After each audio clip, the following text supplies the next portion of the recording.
Dear students, आज आपको English grammar के एक बहुत इम्पॉर्टेंट टॉपिक फ्रेजल वर्ब्स के बारे में जानकारी देंगे। और फ्रेजल वर्ब्स क्या होते हैं और फ्रेजल वर्ब्स की डेफिनेशन क्या है, उनको कैसे हम डे टू डे कन्वर्सेशन में इस्तेमाल करते हैं, इन सब बिंदुओं के बारे में आज आपको बताएंगे। आपके सामने आपके मोबाइल स्क्रीन पर ये कुछ फ्रेजल वर्ब्स के हिंदी में अर्थ लिखे हुए हैं और उनके एग्जाम्पल दिए हुए हैं। उनके सहायता से हम इस टॉपिक को आज समझने का प्रयास करेंगे। फ्रेजल वर्ब्स जो होते हैं वो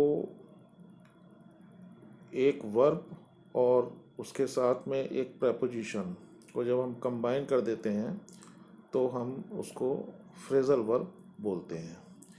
जैसे कि आपके स्क्रीन पर दिख रहा है गेट इन, गेट ऑन।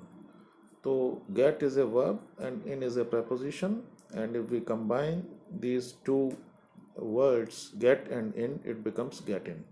इसी तरीके से गेट ऑन, गेट वर्ब है, ऑन प्रपोजिशन है, तो ये गेट ऑन फ्रेजल वर्ब बन गया। अब फ्रेजल वर्ब और वर्ब में अंतर इतना है कि वर्ब जो है वो डायरेक्ट मीनिंग कैरी करता है और फ्रेजल वर्ब जो है वो मीनिंग कंटेक्स्ट के साथ में कैरी करता है। फ्रेजल वर्ब के लिए कंटेक्स्ट बहुत इंपॉर्टेंट होता है, किस संदर्भ में आप उसको यूज़ कर रहे हैं। अब आप देखिए, पहला फ्रेजल वर्ब है गेट इन। तो उसके सामने अर्थ लिखा हुआ है बोर्ड ए व्हीकल, व्हीकल में किसी वाहन में चढ़ना। तो I got on the bus, बस में चढ़ा। I got on the train, train में चढ़ा। या देवर गेटिंग ऑन द प्लेन, वो प्लेन में चढ़ रहे थे। तो वाहन में चढ़ने का जो अर्थ है वो इस फ्रेजल वर्ब में इम्पॉर्टेंट है।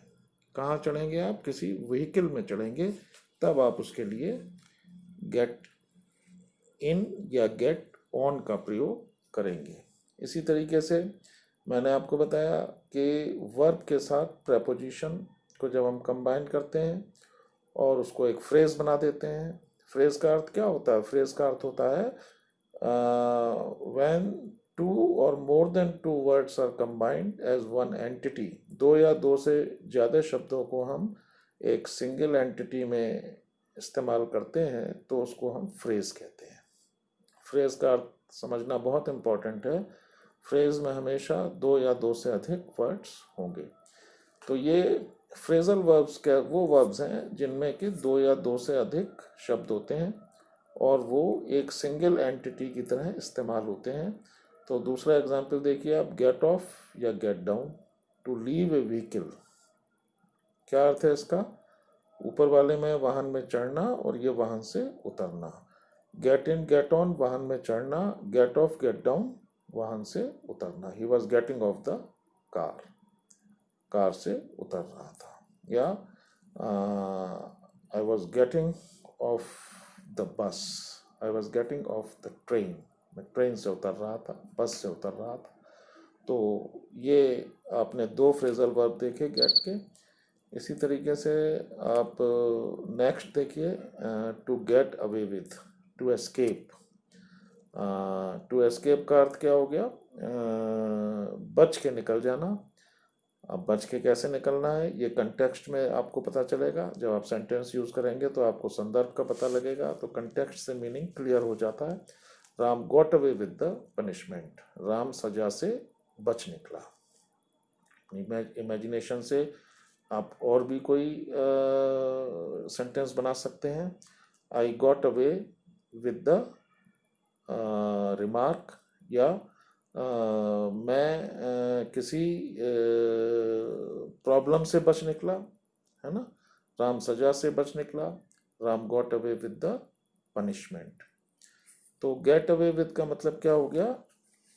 बच निकलना। जैसे हम कल्पना करें कि हमने मान लीजिए कोई रूल वायलेट कर दिया, हमने किसी नियम को तोड़ दिया और हमको उसके लिए पेनल्टी लगनी थी और वो पेनल्टी हमको उतनी नहीं लगी जितनी कि हमको लगनी चाहिए थी। तो आप उसको कुछ इस तरीके से सेंटेंस में यूज़ कर सकते हैं कि I got away with the fine only, I got away with the penalty only, है ना। तो मैं पेनल्टी या फाइन से बच निकला। इसी तरीके से देखिए गेट अप, गेट अप का मतलब क्या होता है? टू वेक अप, जाग जाना, उठ जाना। शी गेट्स अप एट 6, 6 बजे उठ जाती है। या एक और कंटेक्स्ट में गेटअप का मतलब होता है खड़े हो जाना। जैसे टीचर आते हैं और वो कहते हैं get up all the students, सारे बच्चे खड़े हो जाएं। तो ये एक फ्रेजल वर्ब है, लेकिन इसके कंटेक्स्ट अलग होने पे मीनिंग बदल जाते हैं। तो जब कंटेक्स्ट जागने का है तो ये एक एग्जाम्पल से आपके समझ में आ रहा है, शी गेट्स अप एट 6। और जब कंटेक्स्ट खड़े हो जाने का है तो वो दूसरे एग्जाम्पल से समझ में आ रहा है, get up all the students. इसी तरीके से एक और फ्रेजल वर्ब है get along with. Get along with का मतलब होता है अच्छे संबंध बनाना, किसी के साथ अच्छे व्यवहार के साथ रहना। To develop good terms with someone, है ना, किसी के साथ अच्छे संबंध बना लेना। तो इसका एग्जाम्पल सामने लिखा हुआ है, I get along with all my colleagues. मैं अपने साथियों के साथ मेरे अच्छे संबंध हैं। या आप ये कह सकते हैं कि he gets along with his classmates, अब उसके क्लासमेट्स के साथ अच्छे संबंध हैं। तो ये आपके समझ में आ गया होगा गेट अलोंग विद का मतलब, और इसका अर्थ है अच्छे संबंध बना लेना, और इसका जो एग्जाम्पल है वो मैंने आपको बता दिया। इसी तरीके से देखिए गेट आउट ऑफ है। गेट आउट ऑफ का मतलब है टू लीव फॉर आउटसाइड, बाहर निकल जाना, बाहर निकलना। एग्जाम्पल दिया हुआ है, I want you to get out of my home, I want you to get out of my class. मैं चाहता हूँ कि मेरे घर से बाहर निकल जाओ, मैं चाहता हूँ कि आप मेरी कक्षा से बाहर निकल जाओ। तो इसका करीब करीब लिटरल मीनिंग ही है, शाब्दिक अर्थ ही इसमें आ रहा है फ्रेजल वर्ब में। ज़्यादातर शाब्दिक अर्थ से डिफरेंट अर्थ निकलता है फ्रेजल वर्ब का, लेकिन इसमें पर्टिकुलरली जो नंबर 6 पे फ्रेजल वर्ब है गेट आउट ऑफ, इसका शाब्दिक अर्थ ही इसका जो रियल मीनिंग है, या आप कहें कि जो इसका फिगरेटिव मीनिंग है, वो भी वही है जो कि लिटरल मीनिंग है। तो इसी तरीके से 7th एग्जाम्पल देखिए गेट ओवर।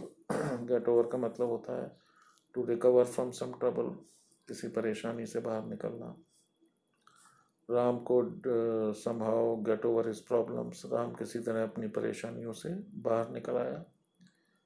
या आप ये कह सकते हैं कि my friend could somehow get over his problems, वह मेरा मित्र अपनी परेशानियों से बाहर निकल गया।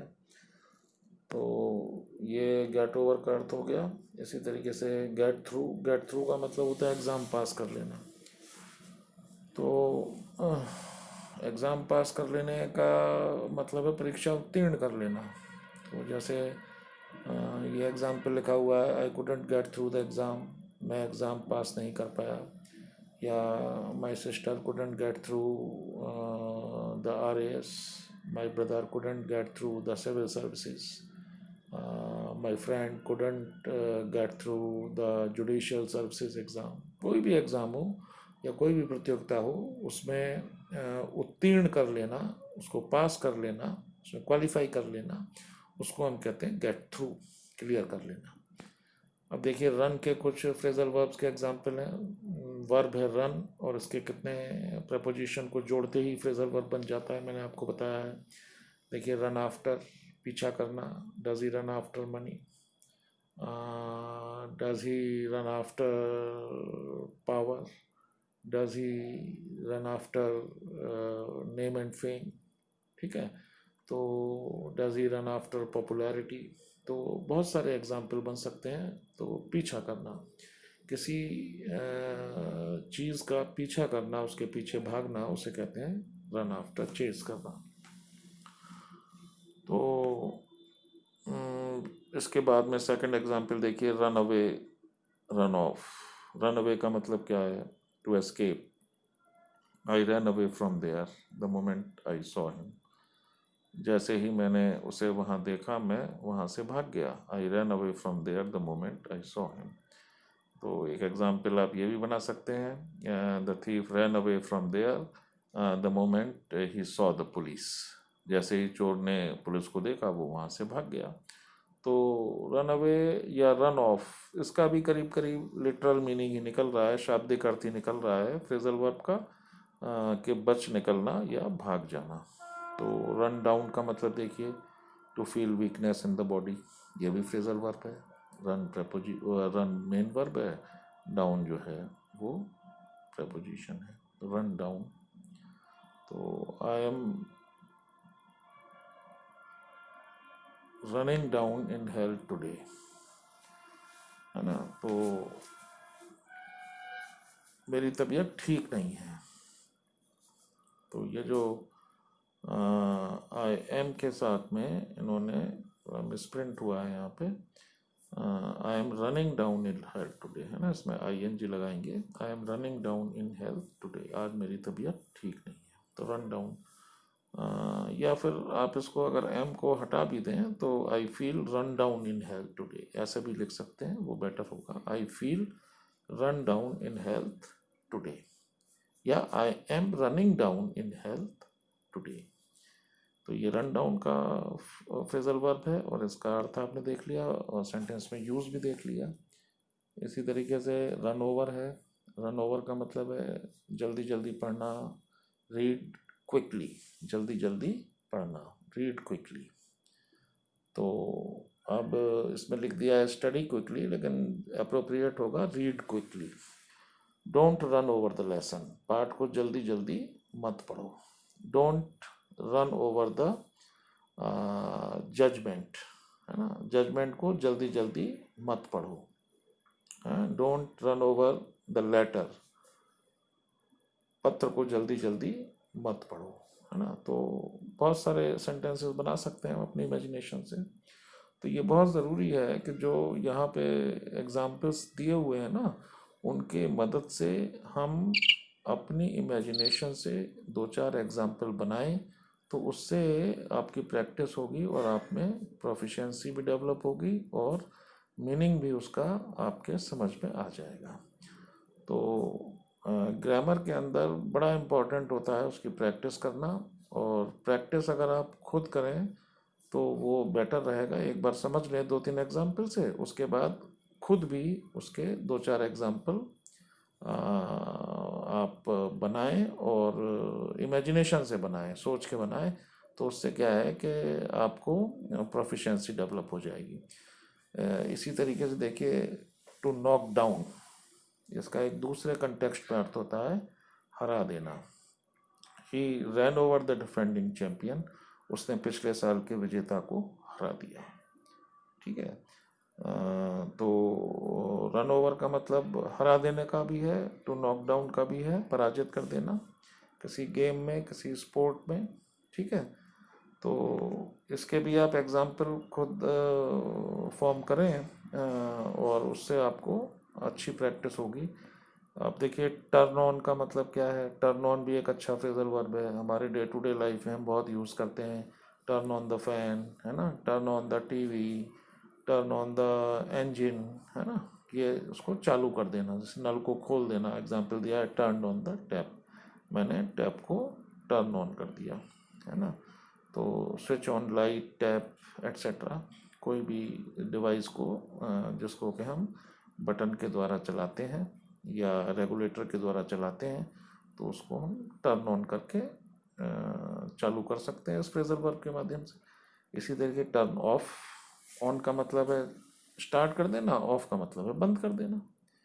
ठीक है, तो ये बड़ा सिंपल है। ये दोनों प्रपोजिशन ऑन और ऑफ का अर्थ समझ लें, उसके आगे टर्न लगा दें। टर्न ऑन का मतलब चालू कर देना, टर्न ऑफ का मतलब बंद कर देना।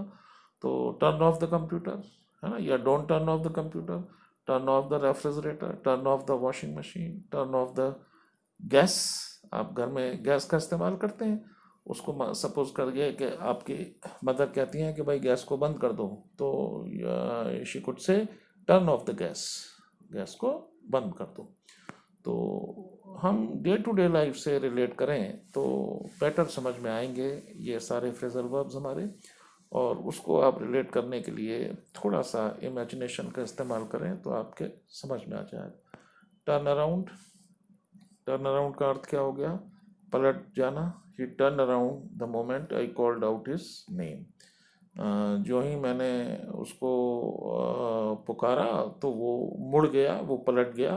टर्न अराउंड, पलट जाना, घूम जाना, अपने स्थान पे खड़े खड़े घूम जाना। तो ही turn around the moment I called out his name.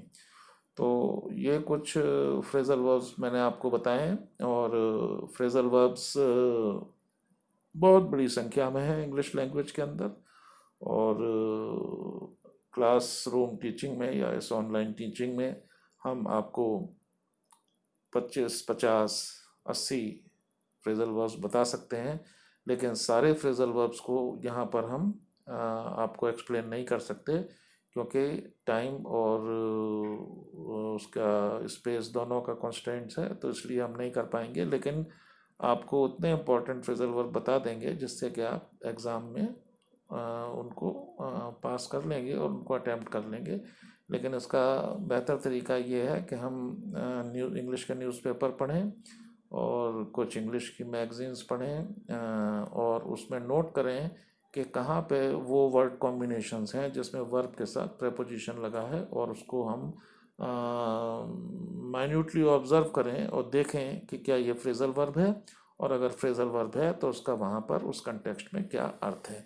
तो इस एम के साथ में, इस ऑब्जेक्टिव के साथ में, यदि आप न्यूज़पेपर पढ़ते हैं, यदि आप मैगज़ीन पढ़ते हैं या कोई और रीडिंग मटेरियल पढ़ते हैं, तो मैं समझता हूँ कि आपका ग्रेजुअली फ्रेजल वर्ब में प्रोफिशिएंसी आ जाएगी और आप काफ़ी फ्रेजल वर्ब्स को समझ जाएंगे। तो आज का हम यहीं तक रखते हैं अपने इस लेक्चर को, और नेक्स्ट लेक्चर में आपको कुछ और फ्रेजल वर्ब्स के बारे में बताएंगे। Thank you.